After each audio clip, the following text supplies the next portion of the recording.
So in this video, you'll learn how to hard reset your Sony WH-CH720N headphones. So the first step when it comes to hard resetting these headphones is to identify which buttons you're going to use. So the buttons you're going to use are the Bluetooth button or the power button on the left ear cup, as well as the play button on the right ear cup. The play button is the one located between the volume up and volume down buttons.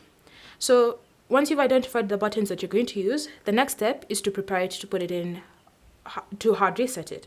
So to do that, you have to first ensure that the headphones are turned off and that you're not using them wired.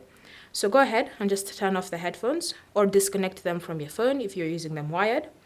And then once they've been turned off, you're then going to just press on the Bluetooth button or the power button and the play button until you see this indicator light blinking blue 4 times. Once that happens, it means that you've successfully performed a hard reset on these specific headphones. So let's go ahead and do this. So power button, play button, long press until you see this light blinking 4 times blue.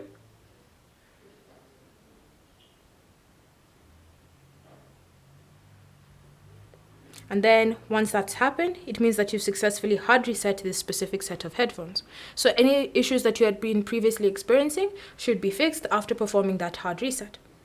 Thanks for watching. If you have any questions or comments about this process that you'd like answered, feel free to leave them down in the comment section below, and I'll see you guys in the next video.